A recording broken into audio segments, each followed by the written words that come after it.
We are not doing it for any of our own personal benefits. Sanapita mashoko vanhu vakudzokera kumashoko aimbotaurwa naBombshell Geza manje vachimuona panguva inoi akati zii asikazikanwi kuti ari kupi, mapurisa, the government, state agents vachimutsvaka vachimushaya, vanhu vodzokera vonoretracta mashoko ake wakataura kunyazoona kuti aiwa mukomana uyu mashoko aitaura ka aiwa he really mean his word. Sanapita mashoko amudanyogwa panapa vanhu vachiva nehope maari rubwa subscribe olaiko tombebelekona tinoda paendo ikuzwa vanoendambira kutaura mashoko achiti we don't want any government post, not even cars, balls or houses.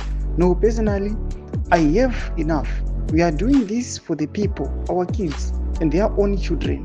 Our era has come to an end. Comrade Bombshell Geza tomashoko aitaura akudzogoneka vanhu panapa vanoendera mberi vana majarajero sochiendera mberi vachiti now we need men and women who are selfless, dedicated to the cause, have strong conviction of social justice, have the stoicism to endure pressure, are willing to sacrifice for one's principles, and the courage and the decisiveness to take action at the risk of one's life. Tomashoko arotokwa panapa zvinzi aiwa panapa ndo vanhu vakudikanwa manje vaungokwanisa kungomira pachokwadi kuti mimi kana muri kuona zvirikuitika munyika kana muri against it muchimira pachokwadi ngava kana constitution kana mutemo ndo vanhu vakudiwa panapa vari kufanira kufamba nepesi yaGeza nekuti Geza zvako yakaisa pesi panapa vanhu vakunyatsa kutoziva akauya akanyatsa kuseparata chokwadi from nhema akauya panapa tikaona kuti akabva kukonzeresa arift vanhu vakuona zvakawanda zvakava zvaitika munyika. Mbotidze mafungiro enyu noti kudii pamusoro pechiitiko ichi patoona kuti panguva inoi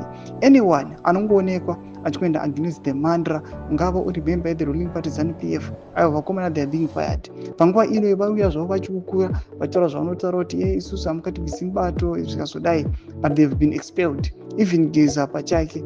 Mbotidze mafungiro enyu noti kudii pamusoro pechiitiko ichi. Pinda mucomment section medu mudze mafungiro enyu, subscribe or like, turn on the bell icon.